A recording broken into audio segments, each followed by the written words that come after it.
We're making a game you're supposed to lose, because in it, you're not the hero. You're not the monsters either. You're the final boss at the end of the dungeon, and it's time for your reign of terror to end.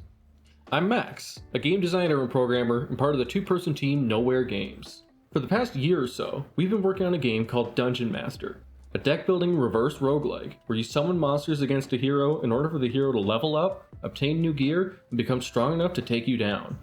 Dungeon Master is a game about designing encounters and managing risk versus reward.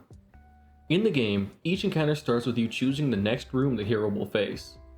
These rooms can have special modifiers like extra XP or extra spiders. You could even choose a shop where you'll disguise yourself as a shopkeeper and sell items to the hero.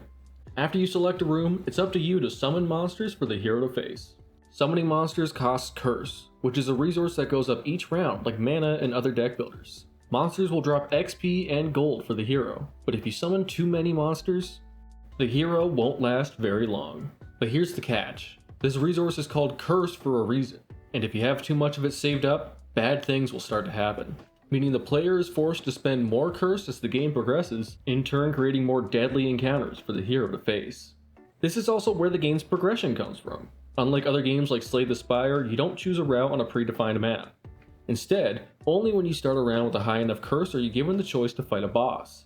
It's optional at first, but eventually you won't be given a choice anymore, and you'll need to hope the hero is strong enough to face it. This game started from some pretty humble beginnings. First it was a poorly written design document, then a bare bones prototype using an online playing card website. This version of the game was dead simple, somewhat to a fault, but extremely easy to iterate on. And after some rounds of playtesting and positive feedback, I decided to start development on the full game using Godot. Some things that started as technical restrictions even became part of the game's design, but I might talk about that in a future video.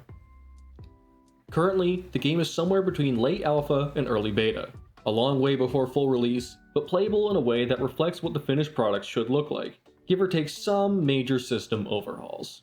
We want the visuals of the game to be somewhere between Paper Mario and Octopath Traveler, all with the aesthetic of tabletop miniatures. As the titular Dungeon Master, you are so powerful that the world kind of looks like your plaything. And in fitting with the gameplay inspirations of being a Dungeon Master myself, I wanted the rooms to look like the painted minis you use while playing tabletop RPGs. Right now all the art is placeholders, but my partner is working away on assets for different rooms, so expect a major art update in the coming months. That's it for the first devlog and first look at Dungeon Master. If you're interested in the game, you can play the latest version of it for free over on itch.io. And if you do check it out, there's a feedback form that I'd really appreciate you filling out so we can keep making the game even better. Either way, thank you so much for watching this video. Feel free to leave a like or a comment if you enjoyed it, and subscribe to be updated when I post the next update about the game.